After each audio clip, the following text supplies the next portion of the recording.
Well, what do you think about this list of the most overrated movies from CBR.com? I do see what they're saying on a lot of these, because they have a statement as well as to why they think the movie is overrated. Now, they go back at number 5 on their list of the top 5 most overrated movies. They put Shakespeare in Love. I don't know if you remember that movie from 1998. Yeah, I had a bunch of theater friends, and we'd go to parties, and they would talk about how great that movie was. Mm-hmm. Like, ugh. 13 Oscar nominations, 7 wins. It got Best Picture. It beat Saving Private Ryan. And now many people are saying, okay, as time has passed now, 20 plus years, 25, is Shakespeare in Love better than Saving Private Ryan? What do we talk about more? I'd rather watch Dude, Where's My Car? Okay. That's a rough one, too, man. Saving Private Ryan's a better movie, in my opinion. Mm-hmm. But what the heck do I know? Now, they say that Shakespeare in Love has gone down as one of the most controversial Best Picture wins in the 92-year history of the Academy Awards. And this is why a lot of people are skeptical about the awards and the people that win it. Do you know whose movie Shakespeare in Love was?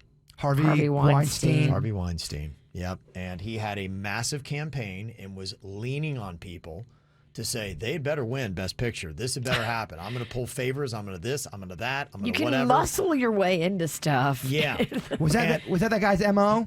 I'm kidding. And so now when you look back on it, a lot of times when you look at these movies like a Shakespeare in Love, you're like, that beat Saving Private Ryan? Really? 13 Oscar nominations, 7 wins? Why was that? Harvey Weinstein. Crazy.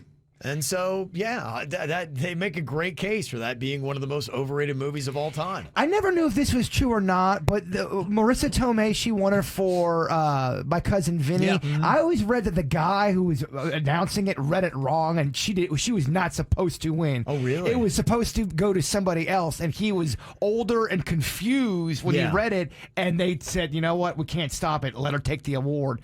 I don't know how true that is. But hasn't that happened? Didn't somebody whiff and read a wrong name or something? Yeah, and they I corrected think they it? come back and correct it. But they said he did not. They didn't correct that one. That was one that got through, and there's controversy around it. Dang, okay. I'm just reporting what I hear on the street. Number 4 on their list of the most overrated movies, they've got The Blind Side from 2009. Now, here's how That's they a good movie, I know. though. I love that movie. I know it's not entirely true, Right. and they took some liberties with the real story, but that's a great movie. Yeah, and they said, look, that's really kind of the problem is they made it look like it was the Tuohys, the family that adopted Michael Owers, one that really saved him. But he actually was a great athlete. He was a great football player. And, you know, this whole thing about them saving him and directing him and them getting credit for his success really is the reason why they think it's an overrated film. So they don't like how it was done. To me, I don't think that should matter. I think you just say, look, this is just a movie, and maybe you completely, because you never know. When they always say this is based on a true story, Oh, that's one of those, you know, The Blind Side is based on a true story. And yeah, you know. Well, just like that Inventing Anna that Shonda Rhimes just did. It's so huge on Netflix.